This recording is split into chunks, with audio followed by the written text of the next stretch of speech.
Video games are the latest craze to sweep the country and most of the world, too. Millions of people are addicted to hours of gazing at electronic images on game screens in arcades and in their own homes. You can't get hooked on it. Are you? Yeah. It keeps on making you play the game. Once you start to play it for a while, you keep on playing it. Any normal person would want to beat the machine. And you come back?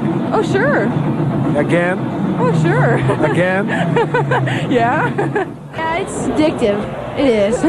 Because you sit there and you just want to play it more and more. The lack of machines causes problems. You're always talking about this demeaning making kids' minds like vegetables. Talk about them out on the street smoking pot. During the 1980s, youthful gamers flocked to arcades with quarters in hand to play legendary games like Pac-Man and Donkey Kong. In Portland, Oregon, amongst these colourful cabinets lay Polybius. This video game was apparently so dangerous it made players sick, and government agents used it to control minds. The game's biggest mystery, however, is whether it ever existed in the first place. According to the Polybius legend, in 1981, a new video game had a minimal release in the city of Portland, with machines released at one or two backwater arcades. According to some stories, the arcade machines were delivered by black vans in the middle of the night. This new game was unlike anything anyone had seen before. For starters, the cabinets for Polybius were black and blank, without any of the usual game artwork that was pretty standard for the time. It was almost as if the game was trying not to draw too much attention to itself. Still, the strange game drew in curious players, wanting to discover the strange game's contents. Polybius was very different from popular mainstream games like Pac-Man or Galaxian. Reports vary, but Polybius was meant to be either a maze game, space shooter, or even an early vector game. It was described as a weird-looking game, which featured fast action and some puzzle elements. While no one could agree what type of game Polybius was, one thing was universally agreed on. It was a very popular game with players, with long lines formed around the machines. Those who played it quickly became addicted and insisted on playing for longer and longer intervals. Players became aggressive when their turn was over, often resulting in fights around the machines.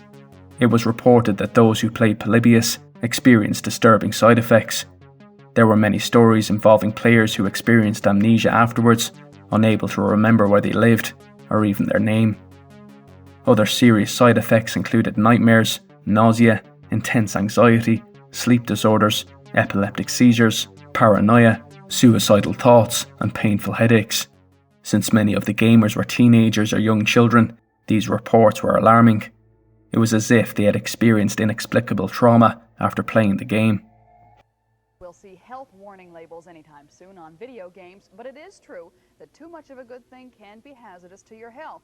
We'll find out now about Pac-Man's wrist and more as we continue our special series, Video Fever, Games People Play. Some players even reported feeling like they could no longer control their thoughts. Many players also believed the game had attempted to modify and influence their behaviour through subliminal messaging or mind control.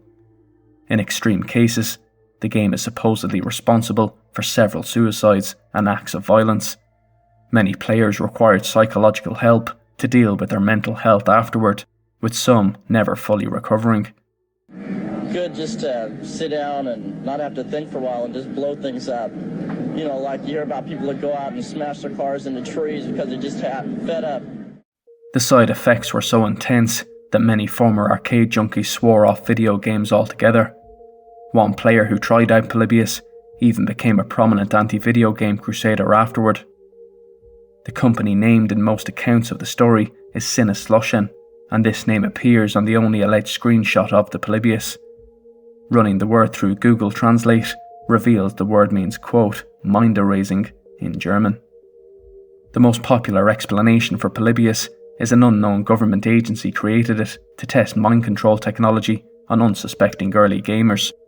According to the legend, during the trial run of Polybius, employees of the manufacturer of the game would periodically appear at the chosen arcades, dressed in all black with heavy coats. They would ignore the collection of coins sitting in the machines, and instead seemed only interested in collecting data about the players who used the game. After only a month, all the machines were removed from the selected arcades. The Polybius arcade machines have since disappeared without a trace. The story first gained popularity on the 6th of February 2000 when a listing for the game appeared on the digital museum and database for arcade gaming, coinop.org. The page for Polybius listed the game as having been copyrighted in 1981. It also briefly mentions some of the bizarre rumours surrounding the title before classifying the rest of its history as unknown. Various people claiming to remember the game have since added other elements to the story. The urban legend took an unexpected turn on the 20th of March 2006 when a man known as Stephen Roach posted on several forums, including coinop.com, claiming to have been involved in the game's development. According to Roach, the game was real and created for a South American company that wanted to take a, quote, new approach to the gaming industry. Roach went on to explain the gameplay, stating that the game centered around a moon base with 6 sets of different aliens to defeat. As the levels and difficulty of the game progressed, there was an issue with the lighting effects. 6 days after the release of Polybius, a 13-year-old boy from Portland, Oregon, had an epileptic seizure while playing the game. The 7 Polybius cabinets were quickly pulled out of the arcades. In April 2006, Roach agreed to an interview with GameSpot. However, many inconsistencies were found in his story. It was finally revealed in September 2007 that Stephen Roach was one of many dummy accounts created by the same person. So is there any truth in the Polybius urban legend? Well, a few grains of truth may have fed the rumour mill to lend some credibility to the urban legend. Surprisingly, there was a case of 2 people becoming sick after playing games in Portland in a strange coincidence that may have inspired rumours and stories of a dangerous arcade game. On the 29th of November 1981, Brian Mauro, a 12-year-old boy, played the game Asteroids for more than 28 hours to break the record. A local television crew recorded the attempt, but he was eventually forced to bow out after experiencing stomach discomfort, which was attributed to his anxiety and the large amount of coke he had drank. On that same day, and even in the same arcade, Michael Lopez developed a migraine headache while playing the game Tempest. Lopez was reported to the police when he collapsed in pain on a neighbour's lawn. With 2 players being knocked out in the same arcade on the same day, it's easy to see how rumours about a dangerous video game would spread like wildfire. But unfortunately, a recorded death occurred due to obsessive gaming in an arcade a year after the setting for the Polybius story. In April 1982, an 18-year-old, Peter Burkowski, died while playing the arcade game Berserk at a popular video game arcade in Calumet City, Illinois. According to a testimony by the arcade's owner, Burkowski and a friend arrived at the arcade at 8:30 p.m. and began playing Berserk. Burkowski was considered a top student who planned to study medicine. However, he also had a love and talent for arcade games. Within 15 minutes of gameplay, he had posted his initials next to 2 high scores on Berserk's scoreboard. Then he took 4 steps towards an adjacent machine, dropping a quarter into the slot, before suddenly collapsing and dying from a heart attack. The deputy coroner believed that the heart attack's source may have been an elevated heart rate due to the excitement of the game and some pre-existing scar tissue on his heart. Interestingly, Berserk is often credited as having caused more deaths and has become a bit of an urban legend on its own. However, while the death of Burkowski can be confirmed, it's unlikely Berserk had much to do with the man's death. Any stressful situation that elevated his heart rate, such as taking an exam, due to the scar tissue, would have the same effect. As for people remembering men in black lurking around the arcades and collecting data on players, there is some truth in these rumours as well. Government agents conducted surveillance on some arcades in Portland shortly after Mauro and Lopez got sick. It turns out that some arcade operators were illegally using their video games for gambling by modifying them with counters that allowed owners to pay out cash to players based on how many points they scored in their game. In preparation for the raids, FBI agents had been visiting arcades and taking photos of the players' initials on high score screens to identify potential witnesses. In addition, agents were seen checking behind arcade cabinets to search for these illegal counters. However, the most significant hint that Polybius is a hoax can be found in the name's origin.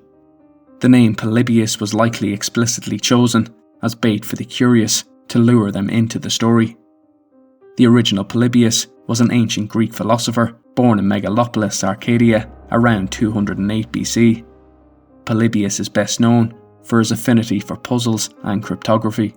This makes Polybius a clever name for a video game involving mazes and puzzles. However, it is also the biggest clue that the story is a work of fiction, because Polybius is also best known for his belief that historians should strictly report on what they can verify through hard evidence and first-hand witness accounts. Most people believe that the most likely explanation for the Polybius story is that it was made up by Kirk Collar, the owner of coinup.org. Spinning such a story was to drive traffic to his website, especially since Collar also tipped off GamePro writer Dan Electro to the story's existence, rapidly spreading the legend. The infamous comments left by Stephen Roach also first appeared on coinup.org and appeared to be intended to add believability to the story, and so an urban legend was created that has since taken on a life of its own. Good just to sit down and not have to think for a while and just blow things up. Just blow things up. Just blow things up. And just blow things up.